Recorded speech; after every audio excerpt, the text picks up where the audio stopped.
Vamos a comenzar con la lectura del Bhagavad Gita y vamos a hacer, para poder comenzar a hacerlo bien, vamos a hacer como un repaso de lo último que estuvimos charlando. Habíamos estado hablando de la vida de Krishna y luego cómo Krishna se fue para salvarle la vida, fue criado por Yasoda y Vasudeva, ¿sí? Que no son sus padres biológicos, pero son los que les han dado asilo y lo han criado a Krishna en un ambiente humilde como pastor. Pero a pesar de estar en ese ambiente humilde, él no podía dejar de brillar y siempre estaba matando a algún demonio que iba a esos pueblitos cuando se enteraban, a querer darle fin a su vida. Hasta que, como él era de la realeza, un día ya en su adolescencia, tuvo que partir a reclamar su reino, ¿no? Y ahí es en donde mata a un demonio, y todo el pueblo estaba contento porque él pudo eh, cumplir con sus deberes reales, y pudo participar de numerosas campañas contra los reinos gobernados por regentes malvados, ¿no? Él estableció, si lo queremos comparar así con la geografía actual, ¿no? Él estableció la capital de su propio reino en Dwarka, situada en una isla mar adentro, en el estado occidental de Gujarat. La mayor parte de su vida está entrelazada con la de los Pándavas y las de los Kurus, que son dos familias, dos reinos, Pándavas y Kurus, ¿sí? Dos familias de un reino muy importante de aquella era, ¿sí? Porque él era amigo, ¿no? Porque se habían entrenado desde la adolescencia hacia su adultez con los mismos sabios, con los mismos guerreros, para poder ejercer dentro de su reino con sabiduría, con grandeza, con justicia. Eran formados y entrenados por maestros maravillosos de esa era, con muchos poderes psíquicos, espirituales, sentido de la justicia. Entonces, ya cuando se hicieron un poco más grandes, ¿sí? Krishna estaba tranquilo con su reino, pero aparte, estas familias empezaron a confrontar. ¿Por qué? En realidad ya desde la adolescencia los Kurus le tenían envidias a los Pándavas porque eran más virtuosos en los entrenamientos, en las reflexiones, cuando hacía preguntas a los sabios. Entonces ya los Pándavas empezaron a sentir la dualidad por primera vez dentro de ellos como raza humana. Y empezaron a sentir cosas feas que antes no sentían. Claro, porque ya estaban, en esa era ya se estaba acercando vibracionalmente a la era de Kali, ¿no? En donde ya empieza a haber más oscuridad en el corazón de los humanos. Pero estos seres humanos eran superiores a nosotros por el entrenamiento que tenían, porque venían de otras eras más espirituales, con otras capacidades, habían desarrollado otras capacidades. Era todo muy diferente. Estamos ahora en una era muy oscura. Entonces, estas dos familias que estaban dentro de un mismo reino eran las que le daban un norte al resto del mundo. Es lo que ellos decidan influenciaba en el resto del mundo. ¿Y qué pasaba? Estas dos familias se disputaban el reino porque eran primos. No todos nietos Los Kurus eran más allegados al rey, los Pándavas eran como un poquito más alejados, pero eran los más virtuosos. Los Kurus entonces, conociendo algunas debilidades de los Pándavas, porque estaban ahí peleando en el autocontrol, había uno que era un poco, que era el mayor y que era el que iba a gobernar. Era impulsivo, como si te le gustaba un poco la timba. Yo lo digo en castellano básico, en argentino criollo. Le gustaba la timba, pobrecito, y los hermanos sabían. Y bueno, se juntaron un día con los otros, y los otros sabían los Kurus. Entonces le dijeron, ¿querés que juguemos? Y bueno, no se aguantó. Y los otros, los hermanos le decían, no, mirá, que no, sí, sí, sí, y así, y así. Y ellos hicieron, los Kurus le pidieron a los sadhus, que tenían poderes psíquicos de telequinesis, que le haga rodar el dado con trampa a favor de ellos para que pierda el hermano mayor de los Pándavas. Y eso es un pecado terrible, porque se ponían en juego cosas importantes.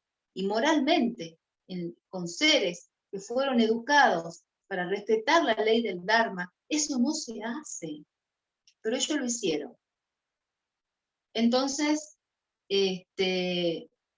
así él fue apostando hasta apostar su derecho al trono y apostar a su mujer.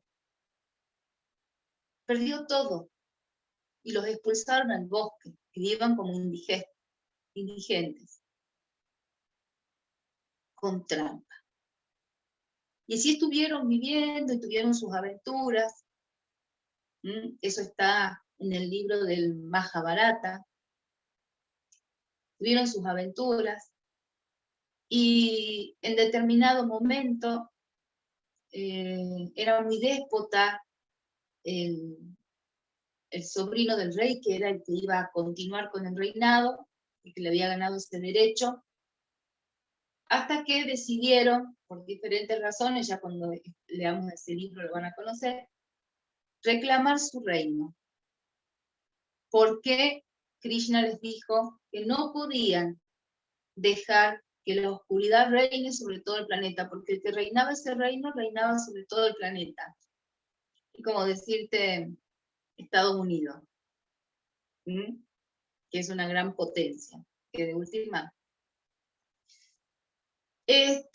Entonces, agarran y le dijeron, no te pienso devolver nada, pero ustedes hicieron trampa, porque se enteraron que hicieron trampa. No, lo mismo, no. No, bueno, guerra. Yo lo simplifico, ¿no? Por supuesto. Entonces, la cuestión es que hablábamos acá en la última clase de que se decidió la guerra y Krishna, bueno, dentro de los Pándavas está Arjuna, ¿sí? Dentro de los Pándavas estaba Arjuna, que era el guerrero, el más virtuoso de los guerreros. Y era muy amigo de Krishna. Entonces, en todo esto, Krishna era amigo de los dos porque se habían entrenado juntitos y todos adoraban a sus maestros y a sus gurus y a sus sadhus, los sabios, todo lo que los formaron a todos. Era una época muy importante en donde estos seres también que habían educado y formado a estos hombres de estas familias, de los Kurus y los Pándavas, tenían que elegir un bando a quien apoyaban en esta guerra. Y lamentablemente muchos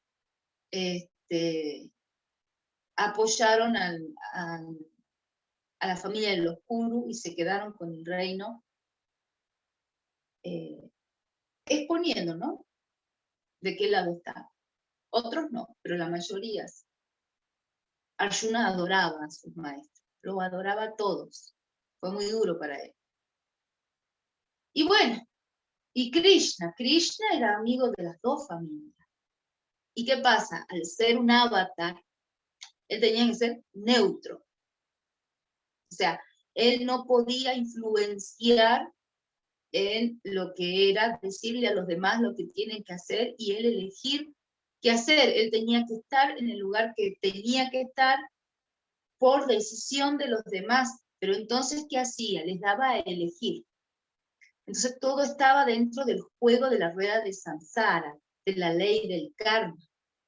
Pero tenía que respetar todas esas leyes. Entonces, inteligentemente, como él era un gran rey y tenía soldados, pero impresionante, tenía muchos soldados, tenía muchas armas, tenía mucha riqueza y mucho poder, Krishna.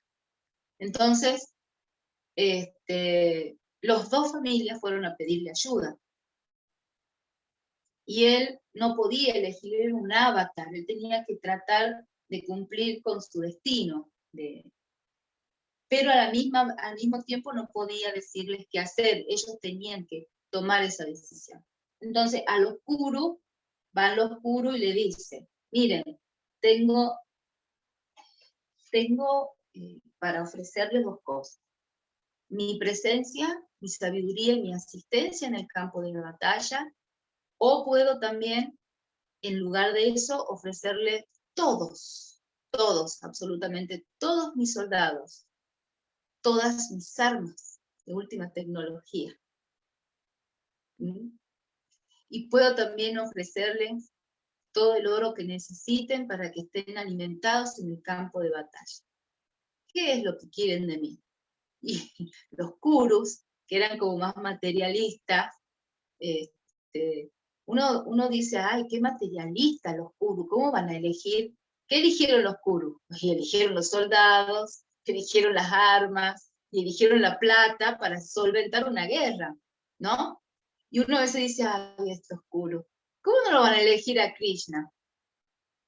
Y yo me pregunto, si hoy viene alguien, porque todos sabían que Krishna, más allá de ser un rey y que era de la realeza, era un avatar de Vishnu, se sabía, pero lo tenían como consejero, así, todo muy lindo, pero yo necesito armas, ¿entienden? Uno dice, ¿cómo pueden haber, en lugar de agarrarlo a Krishna, pueden haber elegido lo otro? Y bueno, porque estaban influenciados ya por la oscuridad. Fíjense que si ahora ustedes tendrían que ir a defender a alguien que saben que quieren ganar, y alguien les ofrece lo que Krishna les dice, o que los acompaña, y la mayoría elegiría las armas, un montón, soldado, caballería, carros, armamento, dinero para la comida, porque eso sería común en esta época. No creo que vayan solamente con un ser que les aconseje en una guerra. ¿Qué preferirían? ¿No? Entonces ahí demostraron ellos la falta de fe en el mundo espiritual, en que realmente creían que Krishna era un avatar. Pero son las cosas que uno lee a través de la historia, ¿no? Y dice, por ejemplo, ¿cómo lo van a matar a Jesús? ¿Cómo le van a hacer eso a Jesús? Y bueno, nosotros vemos ahora la realidad, pero no era fácil en esa época, porque él se manejaba en ambientes un poco densos, porque había tironeos políticos, y la gente creía o no creía que Jesús era un avatar. Era ¿qué es un avatar? Dios encarnado. Entonces hay gente que le creyó y gente que no. Y si hoy nos pasa lo mismo, hay que ver cuál es la fe que ustedes tienen. No fue fácil para esas almas, y Dios lo sabía. Por lo tanto, aunque los Kurus se hayan elegido todo lo que le da seguridad física, en lugar de tratar de tener un consejero que lo ayude a hacer lo correcto, Krishna movió la cabeza con mucho dolor, porque se equivocaron, y los amaba, y los comprendía al mismo tiempo. Pero ellos, aún estando en guerra, una cosa era el campo de batalla y otra cosa era cuando terminaba la guerra. O sea, ellos tenían un horario para la guerra. Tenían otros códigos, eran otras épocas, otras eras. Entonces ellos siempre luchaban generalmente de día, porque el que moría entonces se iba bajo la luz del sol, de Surya, ¿sí? Y luchaban ahí en el campo de batalla. Pero como todos se habían criado juntos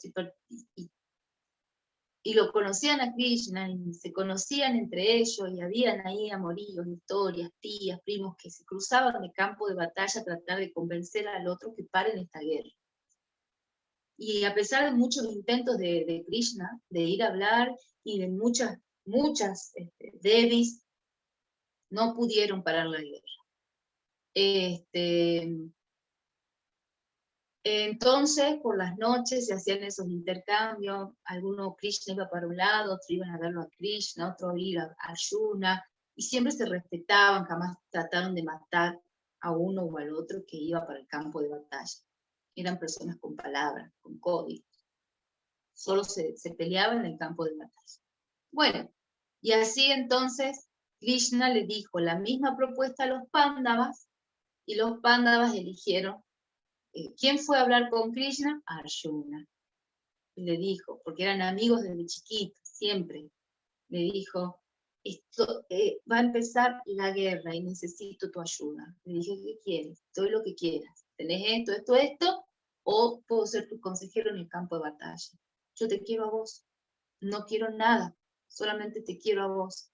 Porque tengo que luchar contra mis propios maestros, contra mi propia familia, y siento que no voy a poder hacerlo. Y te necesito vos como consejero, porque no quiero caer en la ley del karma, quiero la virtud, quiero cuando muera, quiero ser un ser espiritual. Y no quería la guerra, y estoy en guerra y no sé qué hacer, te necesito a vos, necesito tu consejo, quiero hacer lo correcto, y no sé cómo hacer, incluso no sé si hacerla la guerra, no quiero que busquemos la manera de pararla, no quiero matar, menos a familiares. Entonces, claro, Krishna, pobre, se puso contento, pero bueno, al mismo tiempo él sabía que era inevitable, ya sabía, él vino para eso, ya sabía que iba a ser inevitable. Lo mismo, él siempre en disposición iba, venía, hablaba, pero él en el fondo ya sabía qué iba a pasar, por las tendencias que tenían los otros. Así que bueno, en eso habíamos quedado, en donde, no sé si ustedes recuerdan, en donde los Kurus eligieron la riqueza de Krishna en lugar de su presencia.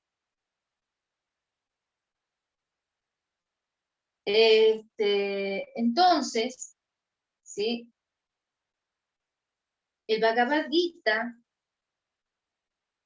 en el Bhagavad Gita nuestra atención se centra en la función de Krishna como guru y consejero de Arjuna, así como también en el sublime mensaje del yoga que en su papel de maestro predicó al mundo, porque lo que él le enseñó a Arjuna son cantos que hoy los tenemos acá en el libro del Bhagavad Gita, la sabiduría para el mundo a través de los tiempos.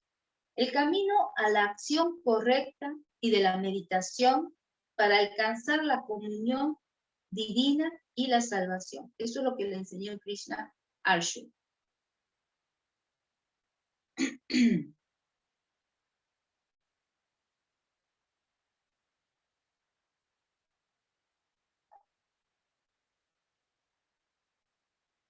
Bien.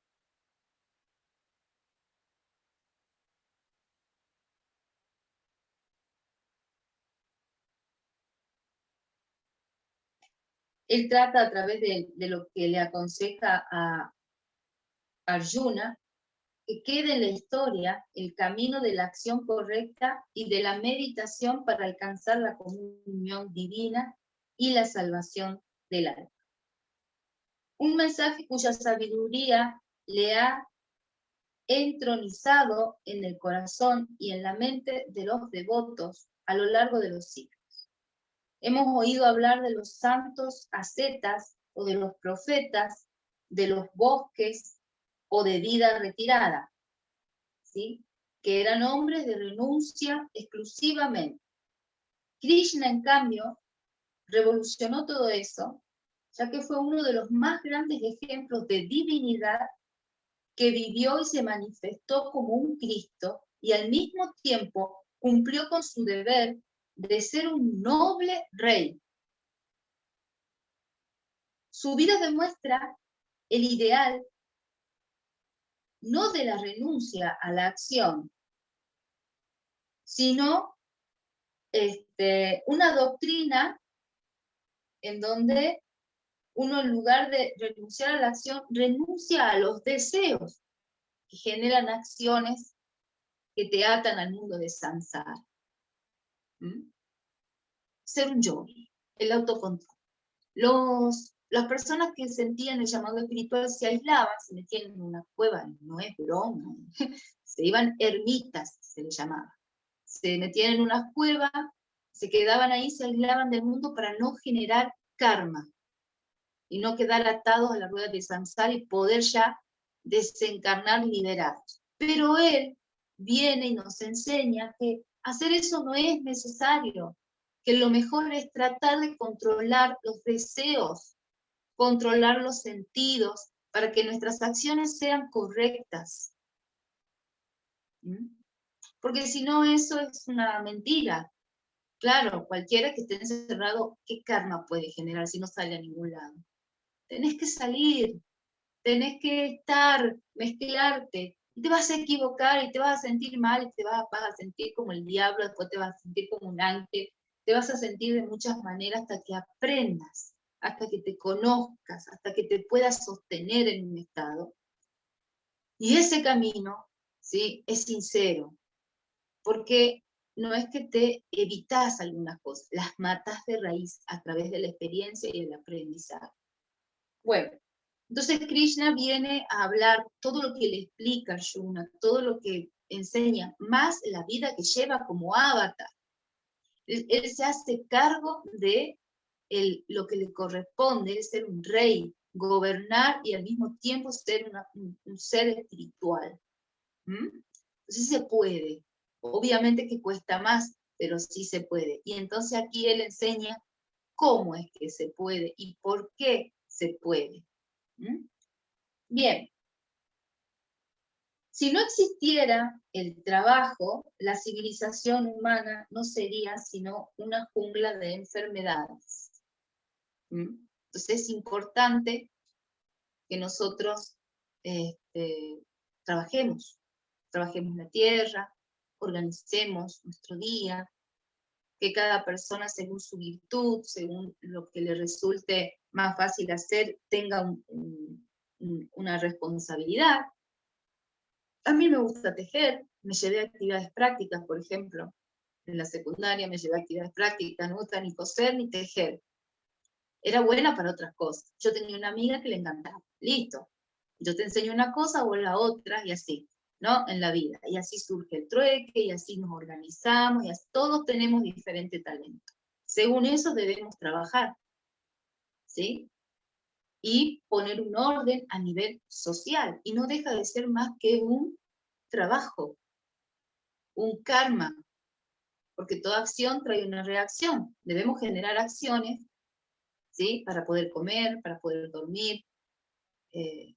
Entonces así él enseña, ¿no?, la importancia de poder estar en un mundo material, en el trabajo que sea y que te haya tocado por karma o por dharma, y hacerlo tranquilo, como corresponde, espiritualmente, si tienes un camino, controlando tus deseos y tus sentidos. Porque si no sería un caos. Reinaría la confusión, las enfermedades, el hambre. Y si todos los hombres del mundo abandonan las civilizaciones materiales para irse a un mundo espiritual a vivir en los bosques mismos se terminarían transformando en ese caos. Bien. La vida de Krishna constituye una prueba de su filosofía, la filosofía de que no es necesario huir de las responsabilidades de la vida material. El problema puede ser resuelto trayendo a Dios al sitio mismo en el cual Él nos ha colocado, ¿sí? Entonces, No es que hay que ir a buscar a Dios en la montaña, en una ermita, ir, internarnos en un templo, escapando de todo. No, a veces esos lugares pueden servir como un hospital del alma un tiempo para rehabilitarte y de ahí irte de vuelta al mundo. ¿Sí? Entonces, sea cual sea nuestro entorno, debemos aprender a sentir a Dios porque Dios está dentro nuestro. Nosotros somos, ¿sí?, ese templo. Y tiene que estar limpio, puro. Para eso debo limpiar la mente, el corazón. Debes tenerlo bonito, lindo, agradable. ¿Cómo? Equilibrando tus energías, tus vientos, manteniendo calma tus emociones, puros tus sentimientos, clara tu mente, segura, confiable, estable. Ese es el lugar donde debe descender Dios, ese es el templo que debemos limpiar, cuidar y purificar. El cielo habrá de manifestarse en toda mente donde reine la comunicación con Dios. Y la comunión con Dios sea permanente. Allí es entonces el reino. No importa dónde estés exteriormente, ni lo que hagas, ni el rol que tengas que cumplir. Lo importante es adentro tuyo lo que sucede. Eso es lo que enseña también Cristo. La ambición de poseer cada vez más dinero, el enfrascarse en el trabajo cada vez más y por más tiempo, con apego o ceguera, por ambición, son causa de sufrimiento. No obstante, renunciar solo de forma externa a los objetos materiales, cuando uno todavía alberga en su interior apego por ellos, conduce únicamente a la hipocresía. Con el fin de evitar los peligros de ambos extremos, ya sea renunciar al mundo o ahogarse en el trabajo de la vida material, el ser humano debe entrenar su mente por medio de la meditación constante para que le sea posible llevar a cabo las necesarias acciones prescritas por el deber de la vida cotidiana y al mismo tiempo conservar la conciencia de Dios en su interior. Ese es el ejemplo que brinda Krishna, ¿sí? Lo que él hizo con su vida como ejemplo. El mensaje de Krishna en el Bhagavad Gita constituye la respuesta perfecta para la era que estamos ahora, moderna o de Kali Yuga, y para todas las eras. El yoga de la acción prescrita por el deber, del desapego y de la meditación para alcanzar la unión divina. Trabajar sin experimentar la paz de Dios en nuestro interior es un infierno. Trabajar, en cambio, sintiendo que el gozo de Dios brota constantemente en el alma, es llevar dentro de nosotros un paraíso portátil a donde quiera que vayamos. ¿Cómo nosotros hacemos activar ese paraíso portátil? Alimentándonos como nos alimentamos ahora todas las mañanas con esto, cuidar nuestra paz, y sea donde sea que estemos, ver a Dios en todo, y no dejar que esta estabilidad interna se mueva. Lo único que lo puede mover es la debilidad mental. Así que respira, confía, suelta y entrega lo mejor de vos y todo se va a acomodar. Bien, el sendero que Krishna aconseja en el Bhagavad Gita es el dorado camino medio de la moderación. El dorado camino medio de la adoración, de la moderación, perdón. Tanto para el ocupado hombre de un mundo, como para un aspirante espiritual más elevado. Seguir el sendero propuesto por este gran libro que vamos a empezar a estudiar, que es el Bhagavad Gita, representaría la salvación de ambos, ya que Este es un libro que trata de manera universal acerca de la realización del ser, poniendo al hombre en contacto con su ser verdadero, el alma, y mostrándole cómo se ha originado el espíritu, cómo llevar a cabo sus obligaciones en la tierra y cómo retornar a Dios. La sabiduría del Gita no tiene como objeto que los áridos intelectuales realicen con sus aciertos un despliegue de piruetas mentales para entrenamiento de los dogmáticos, sino por el contrario, mostrar a los hombres y mujeres del mundo, ya sea que se trate de personas con responsabilidades familiares o renunciantes, el modo de vivir una vida equilibrada que incluya el contacto verdadero con Dios mediante la práctica de los métodos graduales del yoga. ¿Sí?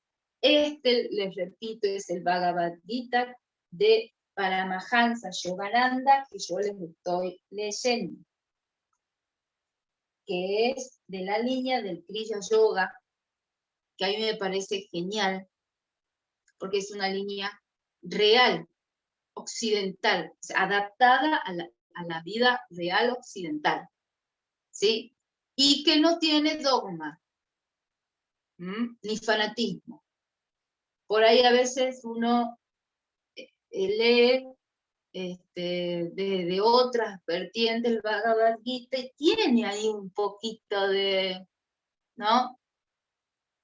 Que uno dice, no me gusta lo que estás diciendo, porque lo sentí como medio, y bueno, pero no importa, porque eso es un entrenamiento, hay que aprender a respetar el dogma del otro, la intensidad que tiene el otro, mientras que sea una persona buena, y bueno, nosotros tenemos que aprender a discernir, porque hay mucho de todo. Entonces, estén con Govinda o estén con un testigo de Jehová o con lo que fuera que tienen marcado una sola línea y no se mueven de ahí, está bueno, porque ellos tienen muchas cosas buenas para dar. Aprendan a discernir y vean lo verdadero, y disfruten y aprendan y a enriquecerse con todo eso. Pero siempre ahí hay que discernir, ¿no? Y siempre, con todo y con todas las personas también. Ahora, yo les recomiendo que yo les estoy leyendo porque es como que tiene la onda de la escuela, ecuménica, clara, ¿sí? Pero yo no les pido a ustedes que discriminen el resto, al contrario. Si nosotros somos ecuménicos, si nosotros somos abiertos, tenemos que abrazar a todos, respetar a todos, disfrutar de todo, aprender de todo, ¿sí? Si eso te molesta es porque vos sos también fanático e intenso y no puedes romper tus estructuras. Siempre queremos de alguna manera formar parte de algo que sea acorde a lo que nosotros creemos, que alguien haga el trabajo por vos. Y siempre vas a estar insatisfecho, porque vos tenés que hacer tu trabajo, ¿sí? Vos tenés que crear tu propia religiosidad, tu propia manera de religarte a Dios y dejar de ser estructurado y abrirte a todo, amar todo, respetar todo, tomar todo lo bueno de todo y así vas a vivir tranquilo. Bien, me estoy yendo. Así que vamos a retomar a la lectura.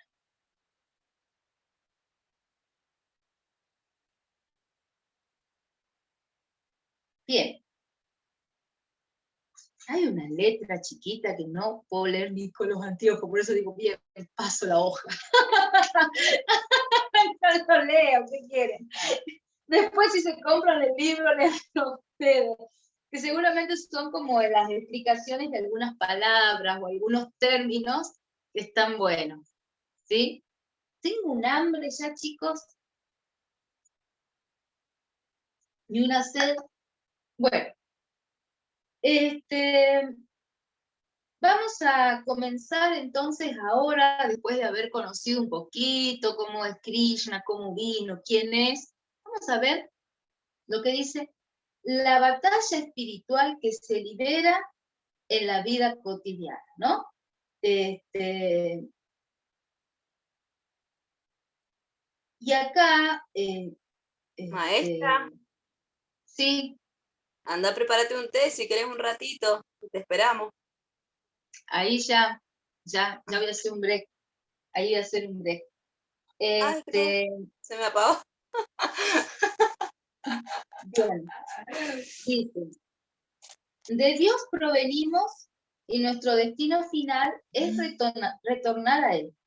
El fin y el medio para alcanzar esta meta es el yoga, la ciencia eterna de la unión con Dios. Miren todos los términos desde que estamos leyendo filosofía, desde que estamos leyendo Sivananda, estamos leyendo también los principios para vivir en un ashram. Cuántas cosas lindas que se dijo del yoga. ¿Vieron todos los términos bonitos que se dijeron del yoga? Y acá hay otro más que dice que, ¿sí?, es la ciencia eterna de la unión con Dios.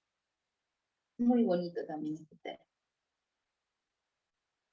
El capítulo inicial del Bhagavad Gita sirve de introducción al sagrado discurso que le sigue.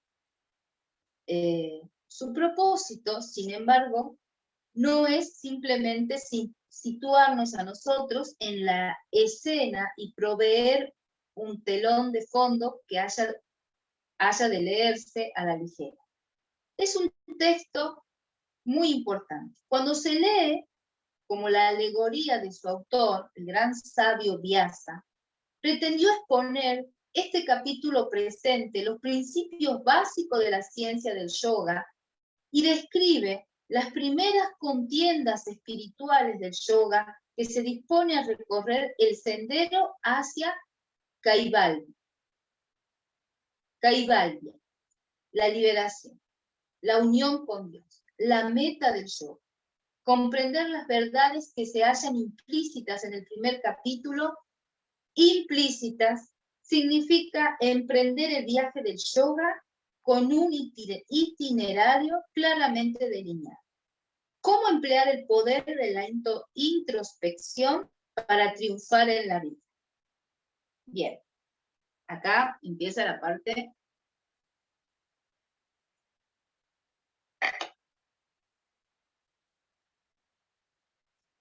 Acá empieza la parte en donde se te muestra lo que está implícito.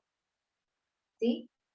Dice, ¿cómo emplear el poder de la introspección para triunfar en la vida? Dhritarashtra dijo, en la sagrada llanura de Kurukshetra,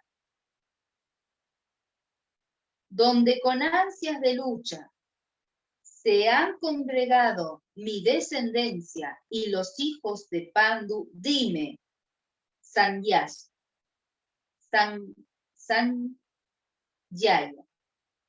¿qué hicieron? Entonces, ¿qué pasa? Acá les cuento porque quizás ustedes me entiendan. El rey era ciego. El rey, ¿sí?, era ciego. Entonces tenía un sabio, un vidente, alguien que lo acompañaba, que era vidente y que podía ver lo que estaba pasando en otro lugar. El rey tenía sus hijos y sus sobrinos, fueron al campo de batalla. Entonces, ya de que el rey sea ciego es simbólico también, ¿no? No podía ver que estaba siendo injusto y que estaba mal y que no lo haya frenado a sus sobrinos y a su hijo esta guerra. Él no quiso ver, hubo muchas internas en donde él podría haber parado todo, pero no. Entonces acá aparece como ciego. ¿Sí?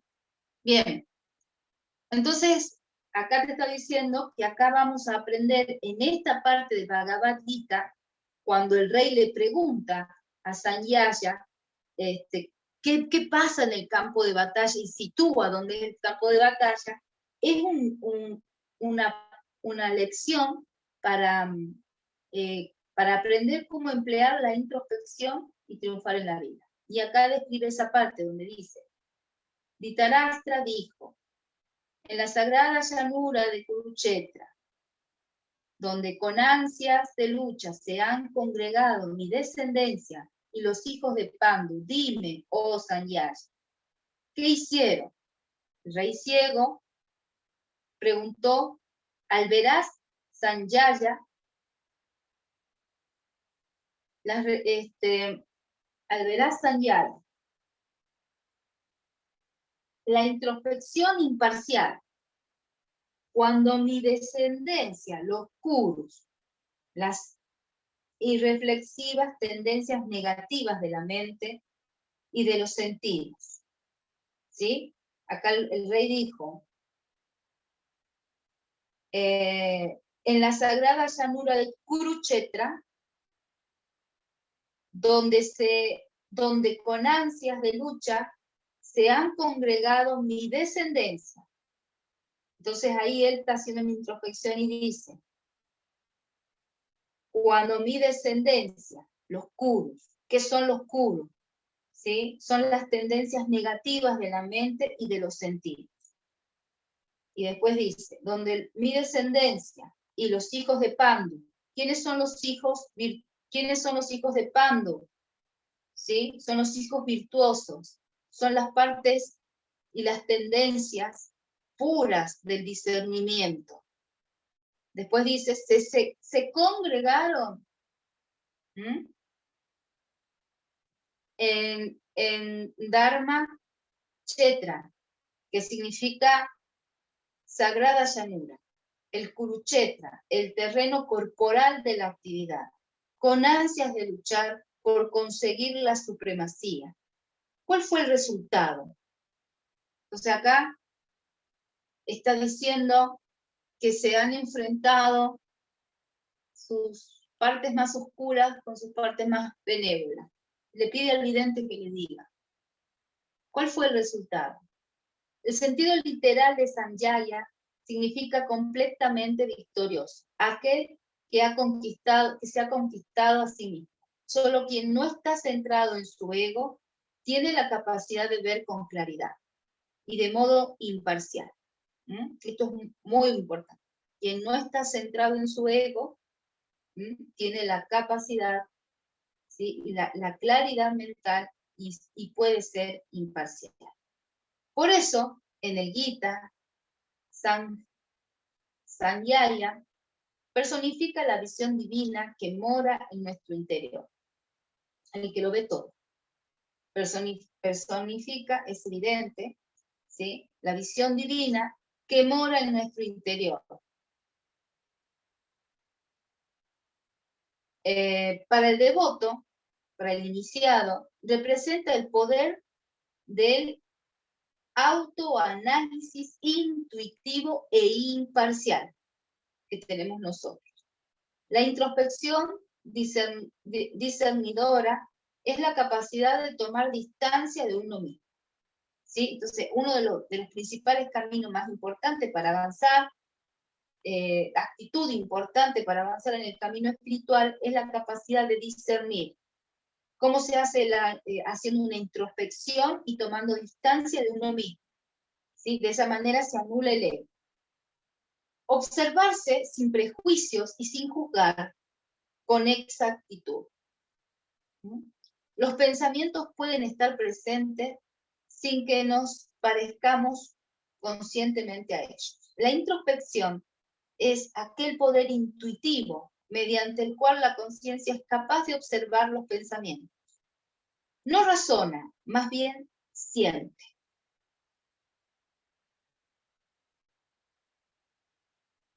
En el Mahabharata, que es el libro más grande, porque dentro del Mahabharata se encuentra el Bhagavad Gita, en el Mahabharata, del cual forma parte el Bhagavad Gita, el gran rishi sabio, Vyasa, preludia el texto del Gita, otorgándole a Sanjaya el poder espiritual de ver a distancia lo que está ocurriendo en la totalidad del campo de batalla. Entonces, que es tu conciencia observando esta lucha, a fin de que pueda relatárselo al rey ciego, Dhritarashtra.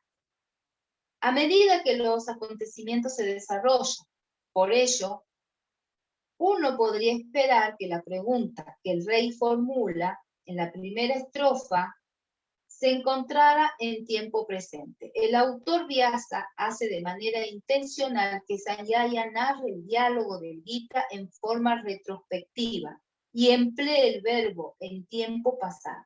¿Qué hicieron?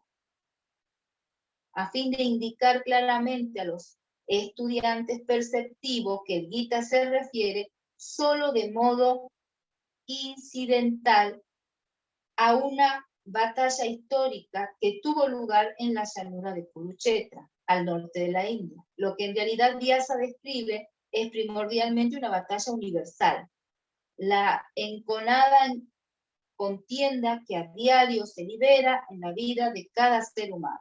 La pregunta, ¿con qué gran interés formula el rey ciego para solicitar la imparcialidad de Sanjaya, un informe objetivo le pide a él, porque es el que puede discernir? ¿Sí? Se habla metafóricamente.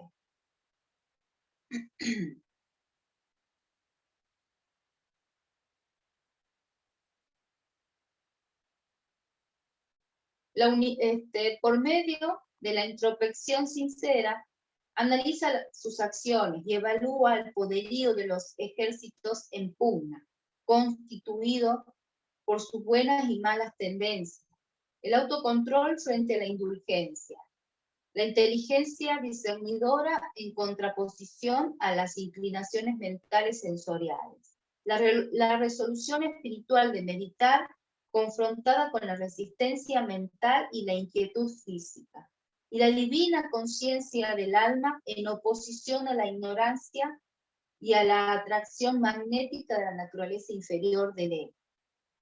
El campo de batalla espiritual se encuentra en el cuerpo y la mente de los humanos. El campo de batalla en que se enfrentan esas fuerzas de los kurus, ¿sí? Esa fuerza es Kurukshetra.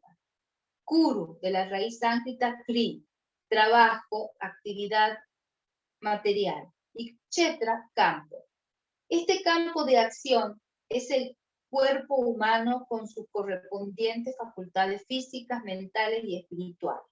Es el terreno donde se desarrollan todas las actividades de la vida. En esta estrofa del Gita alude a dicho terreno, ¿sí?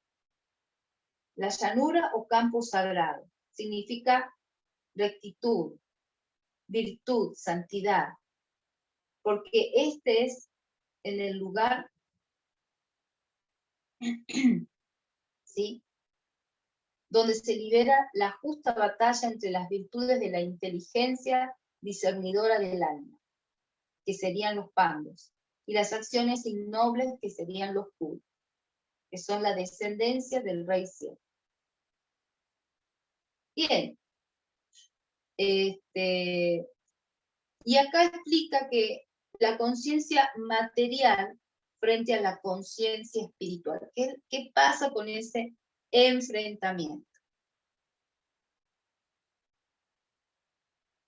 Existen dos fuerzas o polos magnéticos opuestos que rivalizan en este campo, que son la inteligencia discernidora, buddhi, y la mente ligada a la conciencia sensorial, manas.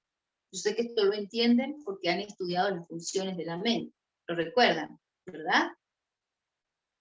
Que hablábamos que en la psicología del yoga era importante conocernos, conocer nuestra mente y las funciones de nuestra mente para llamarles la atención, para empezar a controlar esas funciones. Y acá habla de dos. Habla de que tenemos a buddhi y a manas, ¿sí? Que son funciones que nos llevan hacia afuera, ¿sí? Y que nos identifiquemos con el ego, con todo eso, creando falsas necesidades, y nos hace una cabeza fea, egoísta, que nos hace equivocar, o sea, que empieza a vibrar fuera del Dharma. Y después tenemos la inteligencia discernidora, que es el sentido de la justicia, de la verdad, de la compasión. Buddhi, el intelecto discernidor puro, está representado alegóricamente por los pandu.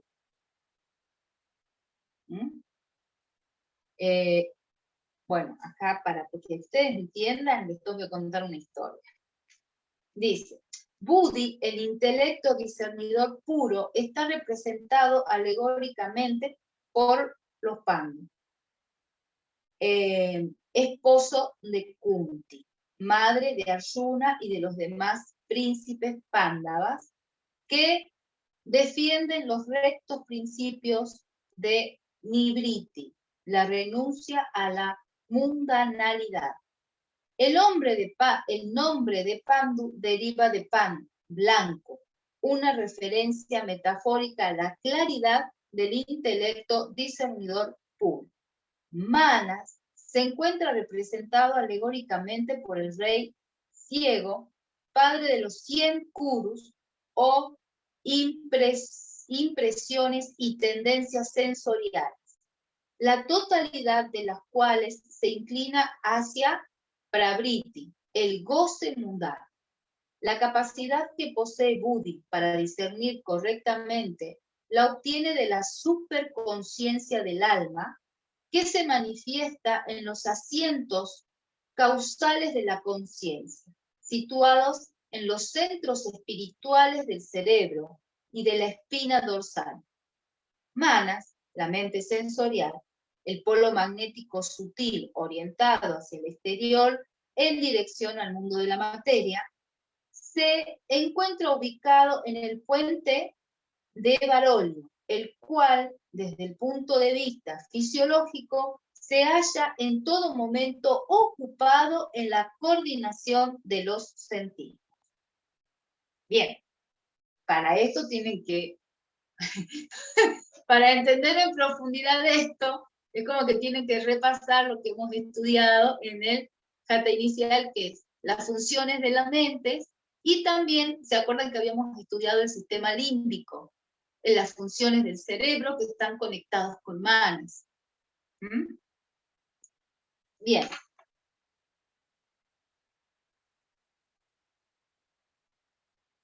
De este modo, la inteligencia inherente a Buddhi atrae la conciencia hacia la verdad o las realidades eternas, la conciencia del alma o la realización del ser. Manas aleja de la verdad a la conciencia y la mantiene ocupada en actividades sensoriales externas del cuerpo. Por consiguiente, inmersa en el mundo de las relatividades ilusorias o maya,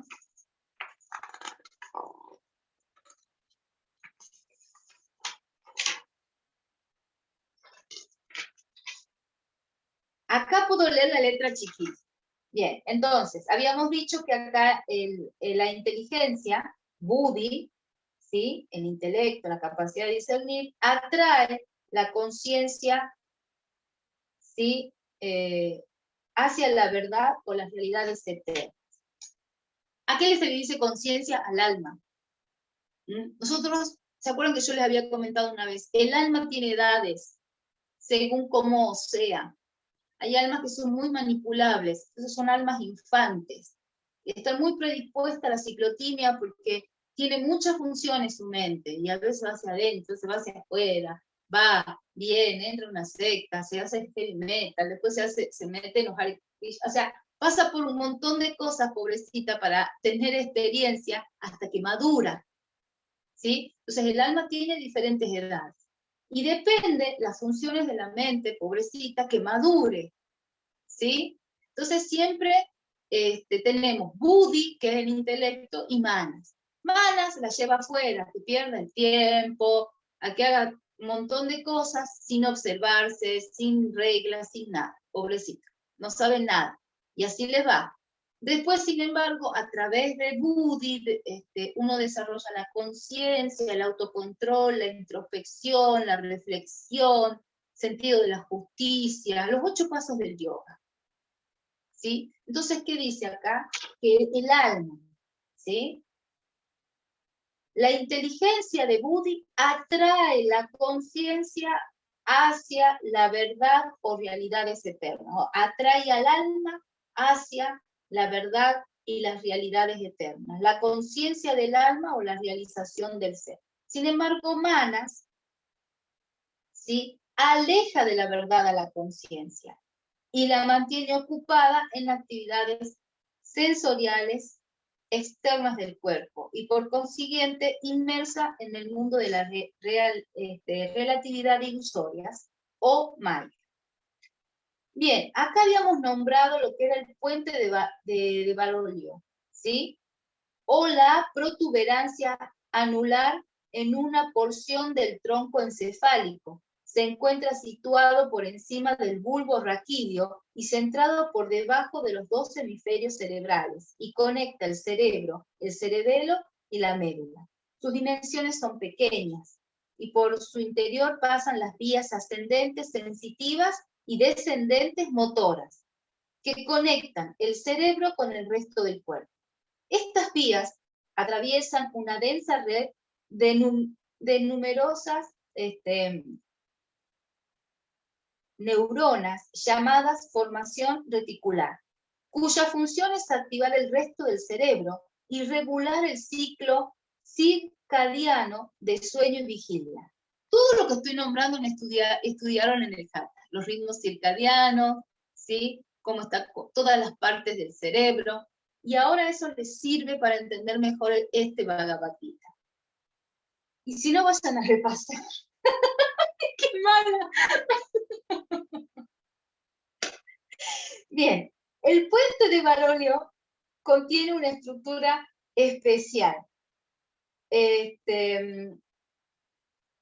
Un lugar azul, un pequeño y comprimido racimo de células que contienen norepinefrina, una sustancia química cuya función es estimular la movilización que prepara el cuerpo para la acción. Esta estructura participa en los procesos de despertar, soñar, dormir y en la variación de los estados de ánimo. ¿Sí? Entonces, voy a leer, después de explicado esto, ¿sí?, de vuelta la parte donde dice, la capacidad que posee Buddhi para discernir correctamente la obtiene de la superación del alma que se manifiesta en los asientos causales de la conciencia, situados en los centros espirituales del cerebro. O sea que hay centros espirituales del cerebro y de la espina dorsal. Manas, la mente sensorial, el polo magnético sutil orientado hacia el exterior en dirección al mundo de la materia, se encuentra ubicada en el puente de Baroglio, el cual, desde el punto de vista fisiológico, se halla en todo momento ocupado en la coordinación de los sentidos. ¿Sí? Entonces, nosotros acá podemos observar que lo que nos está explicando Paramahansa Yogananda, ¿sí? A mí me encanta. Obviamente que una cosa es leer el Bhagavad Gita de otras niñas, que es más simple, parece un cuentito de niños, que esto, que ya es más profundo, ¿sí? Es más complejo, pero es apasionante, al menos para mí. Espero que para ustedes también. Acá habla de que nosotros tenemos asientos espirituales en nuestros cerebros. No tan solo espirituales, sino también otros espacios como Baroglio, en donde todo lo que se geste allí, ¿sí?, nos conecta con el mundo de la materia. Nos mantiene, digamos, un poquito aquí y ahora. Y hay que aprender a convivir de manera armónica con las funciones de la mente. Entre ellas está también Ahamkaram, que es el ego. Entonces, ese es el gran desafío como ser humano. ¿Sí? Poder encontrar el equilibrio entre todas las funciones. No podemos anularlas, por algo están, pero sí podemos trascenderlas. ¿Sí?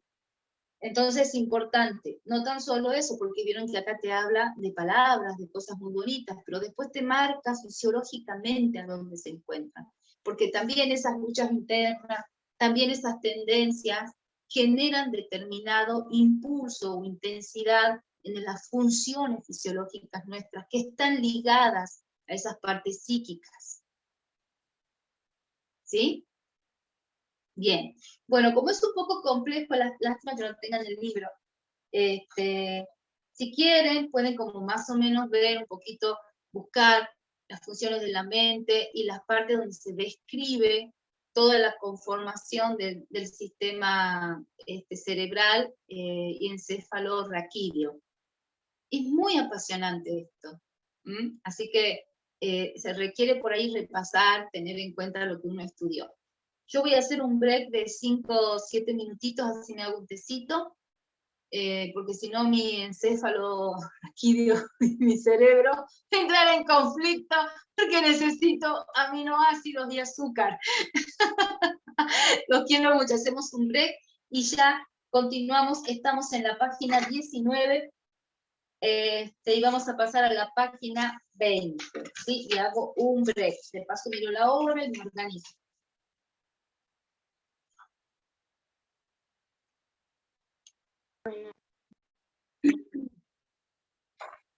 Habíamos leído, retomando en la página 20, que el rey Dhritarashtra, su nombre, el significado de su nombre, significa el que controla y sostiene. ¿Sí? Entonces, sobre todo sus sentidos. La mente, manas o conciencia sensorial, coordinan los sentidos del mismo modo en que las riendas mantienen unidos a los diferentes corceles de un carruaje. El cuerpo es el carruaje, el alma es el amo del carruaje y la inteligencia es el conductor. ¿Sí? Vuelvo acá, porque esto no lo mostré en el video, lo mostré fuera de... Y vuelvo a mostrar. ¿Sí? Ahí están los corceles que representan sentidos, la inteligencia, la fuerza de voluntad, el espíritu, y atrás el alma, que es el dueño del carruaje. También hay otra que está en la tapa, en donde se lo ve ya, ahí es el carruaje perfecto, donde está Arjuna, y tiene a Krishna, que le maneja todo, ¿sí? Porque lo aconseja. Bien, entonces, en base a esta imagen, lo que interpretamos es que el cuerpo es el carruaje, el alma es el amo, el dueño del carruaje, la inteligencia conduce el carruaje, y los sentidos son los caballos. Imagínense, si no controlamos los caballos, nos lleva para cualquier lado. Y cada caballo tenía un sentido sensorio, un órgano sensorio. Bien. Se dice que la mente es ciega, porque no puede ver sin el auxilio de los sentidos. Y también de la inteligencia. Las riendas del carruaje reciben y transmiten los impulsos provenientes de los corceles y de la dirección indicada por el conductor. Acá para. ¿Qué representan entonces las riendas?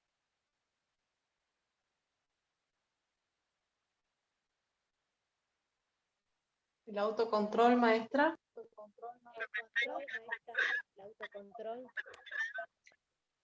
Recuerden que nosotros estamos estudiando la relación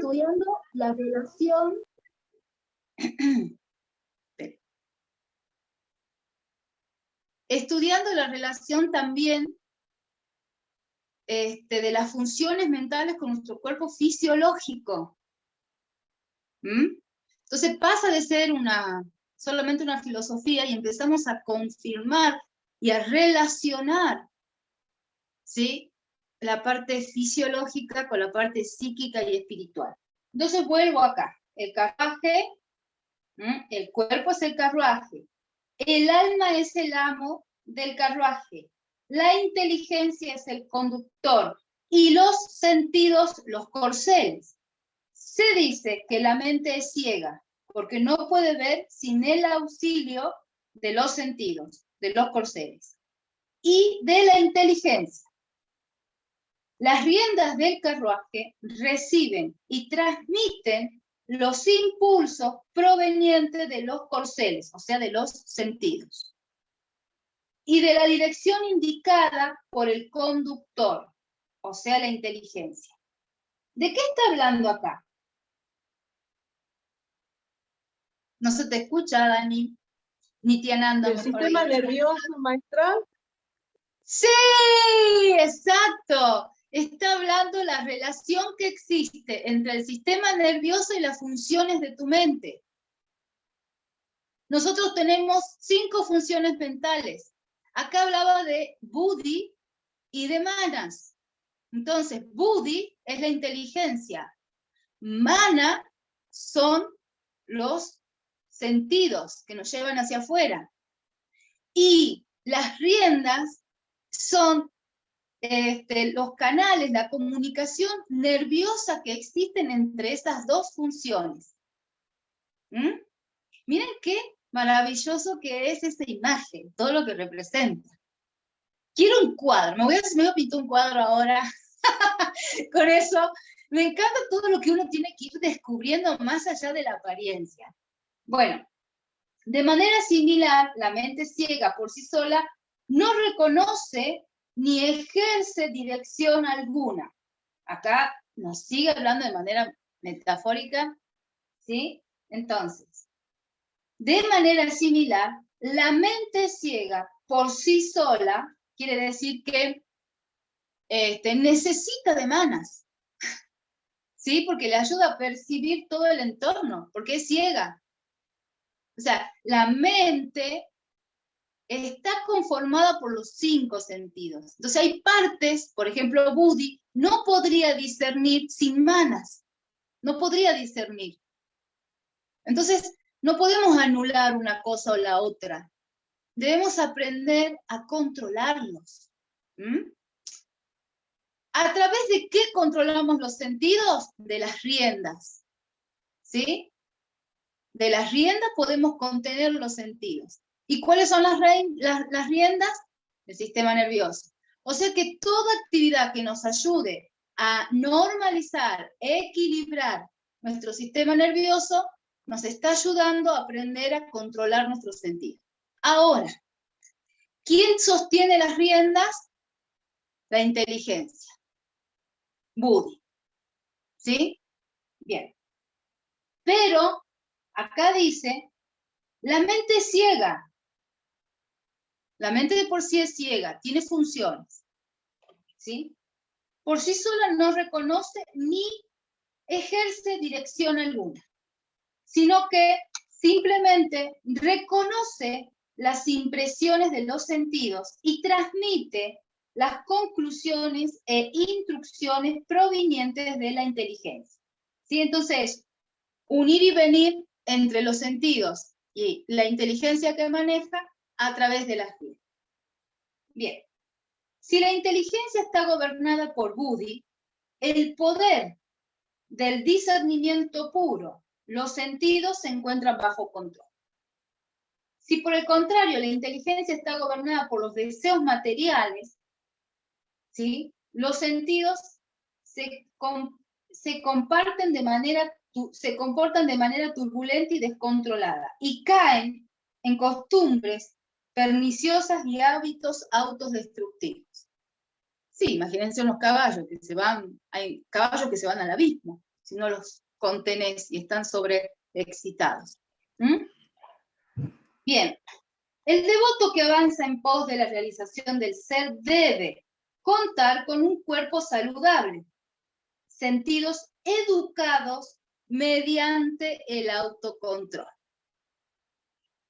que se comporten de manera correcta, unas riendas mentales fuertes para sujetarlos y una aguda inteligencia discernidora para guiarlos. ¡Wow! Esto nos dice muchas cosas. Dice, el devoto, o sea, un iniciado, que avanza hacia la realización del ser debe contar con un cuerpo saludable, ¿sí? Purificado, sano. Bien. Luego, sentidos educados mediante el autocontrol. Para eso se necesita disciplina, que es lo que estamos haciendo nosotros. Ayunos, levantarnos temprano, hacer nuestras prácticas, sobre todo físicas. Fíjense que siempre lo que se trata de trabajar en el yoga es mucho el autocontrol, es mucho pranayama, limpieza, control sobre todo. Limpieza. Bueno, después dice, sentidos educados mediante el autocontrol que se comportan de manera correcta. El camino del Dharma, es lo que nosotros leímos en el profesorado inicial y debemos tratar de sujetarnos a eso. Unas riendas, acá va, unas riendas mentales fuertes para sujetarlos y una aguda inteligencia discernidora. Acá, riendas mentales fuertes, mantra, estudio, indagación, ¿sí? Y una inteligencia discernidora para guiarlos es la sabiduría, y se obtiene a través de la meditación, el silencio. En silencio nos enseñan, aprendemos, mejor dicho, lo que nos enseña. Bien. Bueno. Entonces. Maestra. ¿Sí? Ya son casi las 9:30, faltan 3 minutos. Bien, ahora termino este párrafo. El carruaje corporal puede entonces avanzar hasta su meta y a través del recto y angosto sendero de la acción correcta. El hombre mundano que posee un cuerpo vulnerable, escaso de discernimiento y facultades mentales débiles y que permite que sus vigorosos impulsos vaguen descontrolados a su propio arbitrio por los ásperos caminos de la vida y con certeza deberá enfrentar un desastroso destino marcado por una salud quebrantada y fracasos materiales.